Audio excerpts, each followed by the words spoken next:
Pendant que Ruth était veuve, moabite, païenne, maudite, elle ne savait pas qu'elle allait rencontrer un jour son Boaz, un homme riche et puissant, non pas à l'église, ni même dans les rues, mais dans un champ.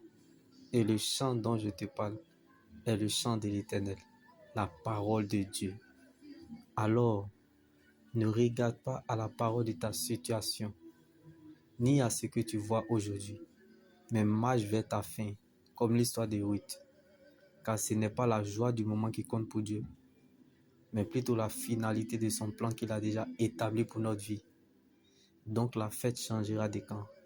Comme Ruth, veuve, païenne, moabite, maudite qu'elle était, n'était pas citée parmi les grands. Mais elle s'est retrouvée parmi les grands à la table des rois, elle ne sait comment, à cause de l'atmosphère de l'alliance.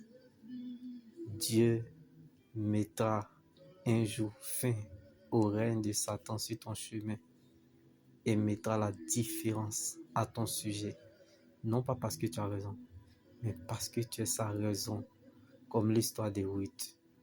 Aimer Dieu sans raison apporte à la raison ce qui est inaccessible.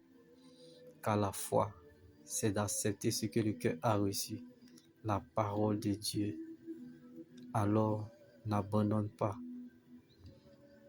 et ne quitte pas le processus.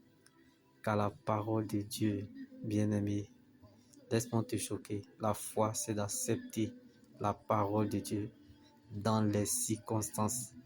Même si les vents sont contre tes yeux, que tu ne vois aucun signe avantageux. Rappelle-toi, comme l'histoire de Ruth, Dieu n'arrangera pas, mais il s'arrangera à ton sujet.